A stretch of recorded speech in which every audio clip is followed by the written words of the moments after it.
Hello everyone.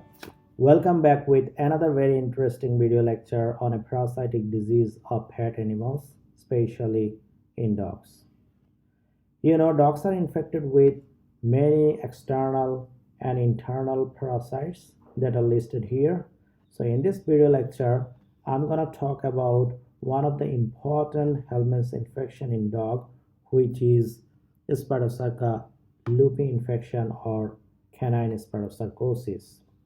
This disease also produces cancer and considered a silent killer disease of dogs.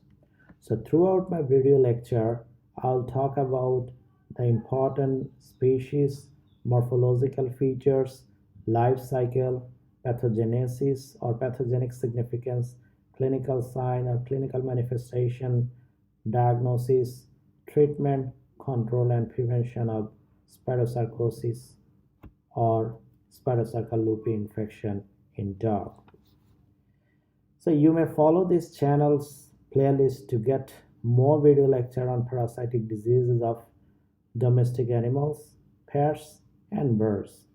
To get more upcoming video lectures, you may get connected with this channel by subscribing it. Don't forget to share your feedback in the comment section. Your feedback will be highly appreciated. So let's enjoy the video lecture.